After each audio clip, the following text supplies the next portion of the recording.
மக்களுக்கு எல்லா உண்மையும் தெரியும். மக்கள் எல்லாத்தையும் பார்த்துக்கிட்டு இருக்கிறாங்க.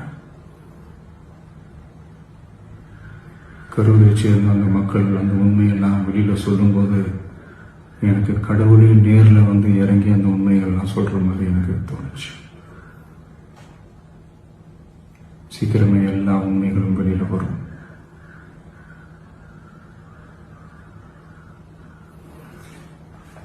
எங்களுக்கு தரப்பட்ட இடத்துல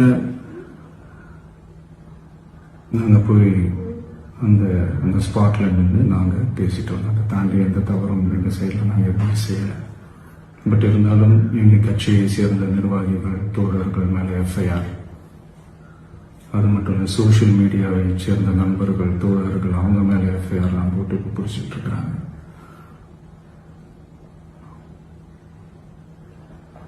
சிஎம் சார்,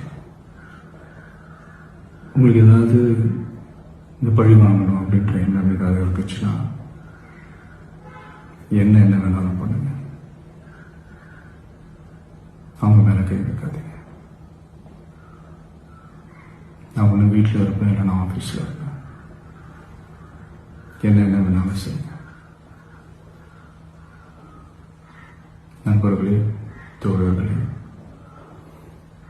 நம்மளோட அரசியல் பயணம் இன்னும் ஸ்ட்ராங்காக, இன்னும் தைரியத்தோட